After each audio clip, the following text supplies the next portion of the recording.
నమస్కారం అందరికీ. ములుగు జిల్లా వాజేడు మరియు వెంకటాపురం మండలాల యువతీ యువకులకు ఒక శుభవార్త. క్యాఫెడ్ ఎన్జిఓ ఆధ్వర్యంలో పూర్తిగా ఉచితంగా కంప్యూటర్ మరియు టైలరింగ్ శిక్షణ అందించబడుతోంది. విద్యను పూర్తి చేసి ఉద్యోగాల కోసం ఎదురుచూస్తున్న యువతకు, అలాగే కొత్త నైపుణ్యాలను నేర్చుకుని స్వయం ఉపాధి పొందాలనుకునే వారికి ఈ శిక్షణ ఎంతో ఉపయోగకరంగా ఉంటుంది. కంప్యూటర్ కోర్సులో ప్రాథమిక కంప్యూటర్ పరిజ్ఞానం, ఎంఎస్ ఆఫీస్, ఇంటర్నెట్ వినియోగం, టైపింగ్ నైపుణ్యాలు మరియు ఉద్యోగాలకు అవసరమైన కంప్యూటర్ స్కిల్స్ బోధించబడతాయి. టైలరింగ్ శిక్షణలో దుస్తుల కుట్టు, కొలతలు తీసుకోవడం, వివిధ రకాల డిజైన్లు, అలాగే స్వయం ఉపాధికి అవసరమైన నైపుణ్యాలు నేర్పించబడతాయి. శిక్షణను విజయవంతంగా పూర్తి చేసిన వారికి సర్టిఫికెట్లు అందజేయబడతాయి.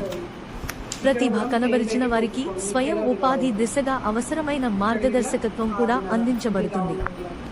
కాబట్టి ములుగు జిల్లా వాజేడు మరియు వెంకటాపురం మండలాల యువతీ యువకులు ఈ ఉచిత అవకాశాన్ని తప్పకుండా సద్వినియోగం చేసుకోవాలని మనస్ఫూర్తిగా కోరుతున్నాము. పరిమిత సీట్లు మాత్రమే అందుబాటులో ఉన్నాయి. కాబట్టి ఆలస్యం చేయకుండా వెంటనే నమోదు చేసుకోండి. మరిన్ని వివరాల కోసం వీడియోలో చూపించిన సంప్రదింపు నంబర్లను సంప్రదించండి. ఇలాంటి సేవా కార్యక్రమాలు, ఉపాధి అవకాశాలు మరియు శిక్షణ కార్యక్రమాల గురించి మరిన్ని అప్డేట్స్ కోసం మా యూట్యూబ్ ఛానల్ను సబ్స్క్రైబ్ చేయండి. వీడియోకు లైక్ చేయండి మరియు మీ స్నేహితులతో షేర్ చేయండి. ధన్యవాదాలు.